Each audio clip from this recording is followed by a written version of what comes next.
I'm bad at video games. You have to be kidding me right now. Dude, are you... Dude, I'm so bad. I'm so bad. I love playing games. I'm just not naturally good at them, especially platformers and roguelikes. And yet somehow, those are two of my favorite genres of all time. Spelunky mashes them together. Spelunky 2 is an incredible game, a follow-up to an already spectacular original that inspired a generation of roguelikes. It has incredibly tight gameplay, beautiful visuals, great music, a deep and personal connection to each individual player's progression, and so much more. And I'm awful at it. I'll never see the true ending of Spelunky 2 for myself. And that's okay. I'm gonna try to lead you through why Spelunky 2 is a landmark achievement in game design, as well as why its insane difficulty makes the game even more enjoyable for all players, even awful ones like me.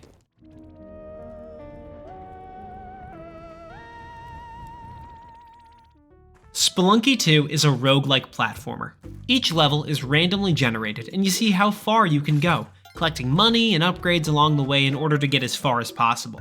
You make your way through a variety of areas that each get progressively more difficult before seeing one of many different endings. And if you die, that's it. You have to start all over. You can beat Spelunky 2 in under 10 minutes if you know what you're doing. Maybe I can beat it in 11. There's a ton to Spelunky 2.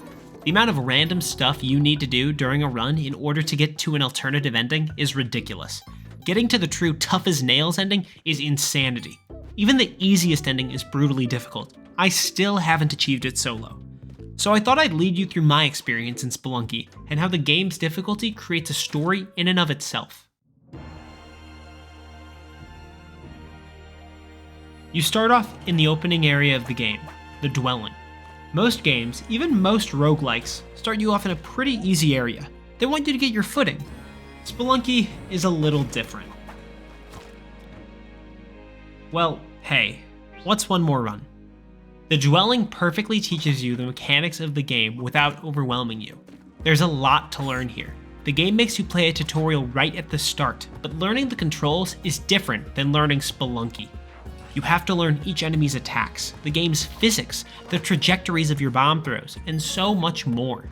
There are these weird altars with red on top scattered around. There's this odd key that's inaccessible without using a rope. Maybe there's more here than meets the eye.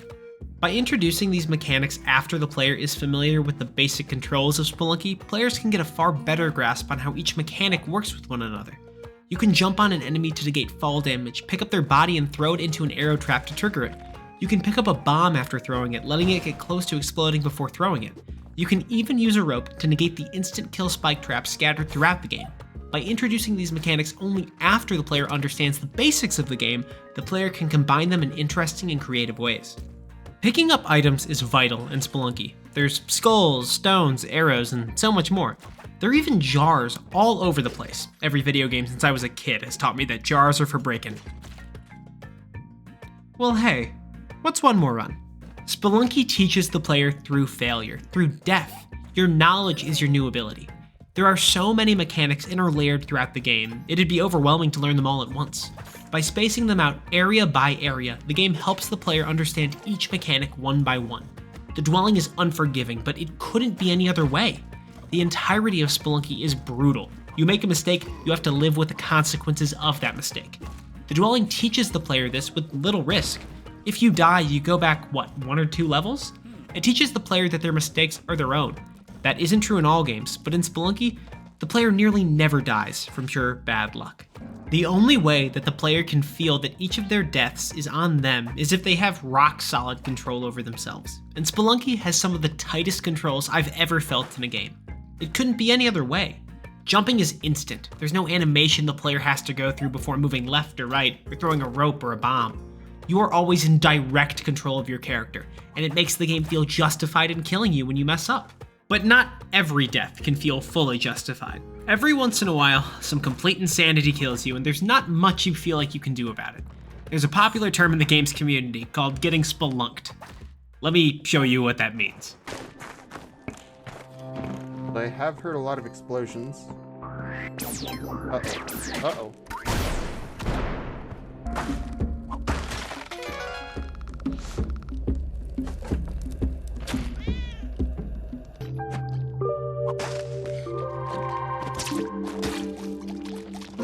These exceptions to the rule I just showed are what separates Spelunky from a game that I would have quit in a few hours into one of my favorite games of the past few years. When you die in a completely stupid way, look, it still sucks, but those deaths happen infrequently enough to where they become funny moments of stupidity after the fact, rather than the defining moment of a playthrough. And by mastering the game, the player can get through these early areas with ease, erasing some of the damage that an insane death can cause. When I started playing, I got stuck in the dwelling for a long time. I kept dying to arrow traps and these stupid punching pillars. Seriously, these things suck. But the game was so satisfying to play, so fun and so engaging that I pushed on. I finally got to the last level of the dwelling, and I saw a big looking caveman named Quillback. Now every enemy in the game could just be whipped a few times up to this point, so that's what I tried to do. It didn't go very well. Well, hey, what's one more run? I realized that I haven't been using my bombs, like, at all. I get into this habit whenever I play a game where I'll save all my items for some big boss fight that never comes.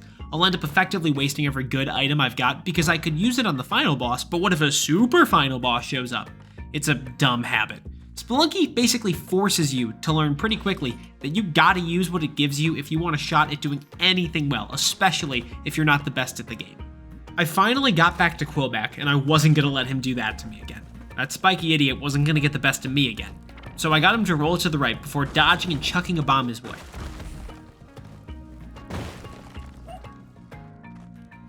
I felt so much pride and accomplishment in that moment, beating what's essentially a beefed up regular caveman. That moment had me more on edge and made me feel more satisfied than some games' final bosses. Because death in Spelunky actually means something, because I knew what it took to get better and beat this guy. He had gotten the best of me before, and I couldn't let him do it again. Look, I know Quillback becomes a joke on later runs, heck, I'm pretty awful and he's a joke for me now, but I can't overstate how awesome it felt to beat him that first time and how powerful it is that games can make you feel like that. Spelunky got me to feel amped up and excited for beating its easiest boss. The player's experience creates a story. You get to hate the enemies that always seem to get the best of you, the areas that always seem to kill you. Screw you, tide pools!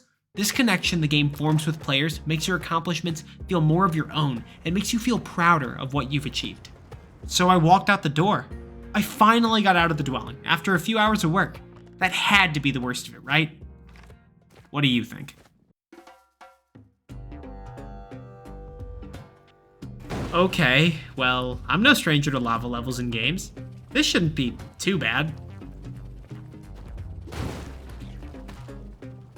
Well, hey, what's one more run? After you beat the dwelling, you can go to one of two places. I'd really recommend new players go to the right into Volcana, because even though it's tough, the jungle is worse. Volcana has a slew of new enemies, mechanics, and brutally difficult insanity when compared to the dwelling. Every new area does. This freshness of new stuff constantly hitting you, stuff that's genuinely hard to get by, makes getting further and further feel like a real achievement. Spelunky's difficulty makes the player's accomplishments mean something. Have you ever played a game on the easiest difficulty and felt like it was kind of hollow? I know I have. Games only feel really satisfying when there's a clear reward for the player's efforts, and when there's no effort, there's really no satisfaction. Spelunky's entire design focuses the player on learning from failure. You're gonna fail a lot in Spelunky, and that's okay, I mean, that's life. You learn from your mistakes, and you come out better and stronger for it. Whenever you die, the game gives you this little journal entry. It tells you how you died, shows a picture of your death, and has a little entry saying everything you did in that run. And the attitude the game takes towards your death isn't negative, it's encouraging. The art style, the little encouragements to keep going just a bit farther, it all culminates into an experience that becomes oddly cozy for me. I could get lost in Spelunky for hours, pushing a little farther each time, doing a little bit better. Instead of getting furious when I die, I pick myself up, dust myself off, and try again. Spelunky teaches that failure is beneficial, that it encourages growth. The game's aesthetic adds to this coziness to me. It's wonderfully charming, the grunts of the cavemen as their alarm goes off when you wake them up, your dog giving you a kiss to regain some of your lost health, the moment of respite that forms whenever you're in a shop. It all adds up to an experience that feels uniquely calming, especially for a game that is brutally difficult. The music also contributes heavily to this atmosphere. I adore Spelunky 2's soundtrack. The Dwelling's music is so fun, and it feels like it's pushing you onwards.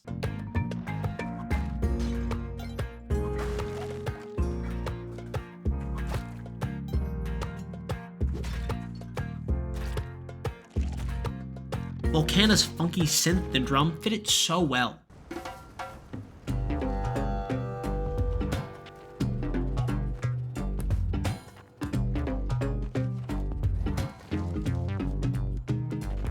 And the further you get, the weirder things become.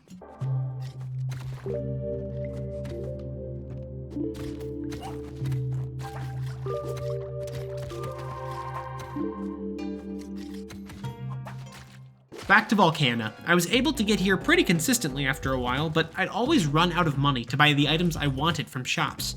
Shops show up once every few levels, and they can have game-changing items. Stuff like paste, which makes your bomb stick to any surface, spike boots that massively increase the damage you deal when you land on someone, and so much more makes the items you can get in shops vital to a good run. I realized I could just bomb the shopkeep and steal all the stuff, right?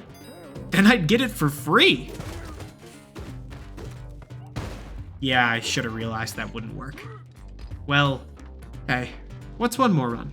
My experiences in Spelunky up to this point have taught me a ton. I've gotten better over time, more used to the controls, gained a better understanding of items, and so much more. Eventually, I got past Volcana and made my way to the first boss of Spelunky 2. The biggest roadblock I'd seen yet. Olmec. This fight is really hard. Like, it's brutal when you don't know what you're doing.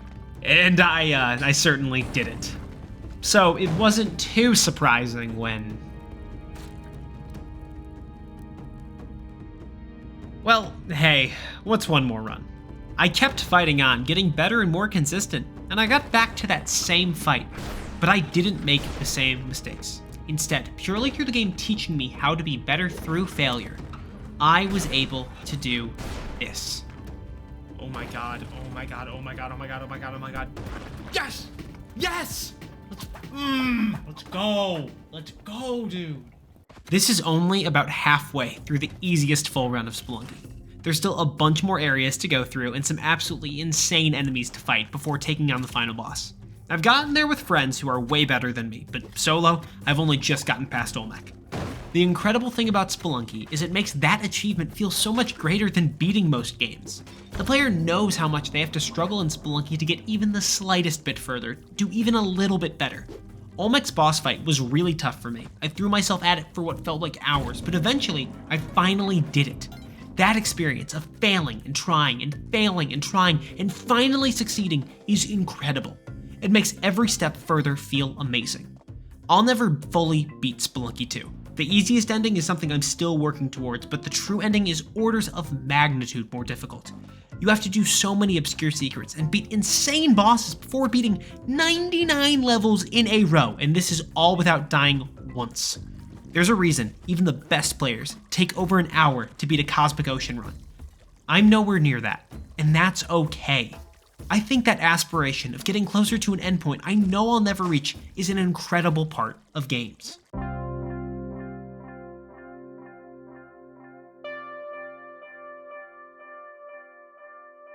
I'm not saying none of you watching will beat Spelunky 2, but the average player almost certainly won't.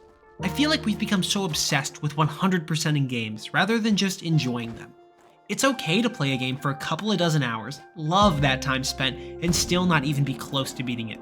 The journey is far more important than the destination. It can be easy to harp on games for being too difficult, and sometimes that criticism is completely valid.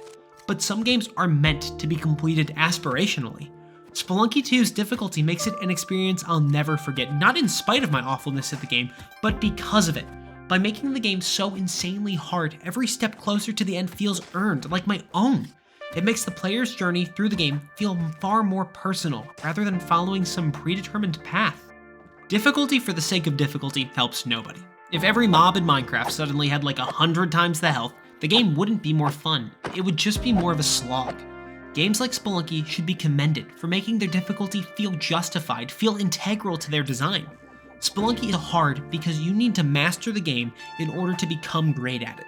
It never decreases player health arbitrarily or increases enemy health for no reason. Instead, the rules are always the same, and you, the player, dictate how easy or how hard your run is, purely based on your skill. If you're amazing at the game, you can get through easier areas with ease, giving the player a real reward for their mastery. You can stomp on places that once stomped on you. That sense of accomplishment is one of the best feelings in gaming.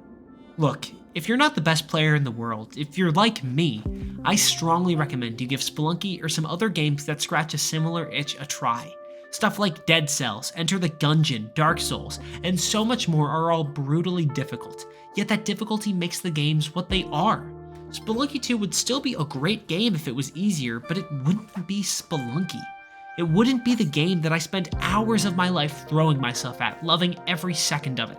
It wouldn't leave such an impression on me. Difficulty in games can be daunting. We play games to relax. If every game was as hard as Spelunky, it'd ruin the casual fun games have. But trying out these tough-as-nails games every once in a while, even if you think you'd suck at them, is something I cannot recommend enough. And hey, if you don't want to, if you like playing games on the easiest difficulties or cheating on stuff to help you or anything else, more power to you. Games are the ultimate personal forms of entertainment. Play them how you enjoy them most. I just hope that, if you haven't, you try out a game or two that's really out of your comfort zone difficulty-wise.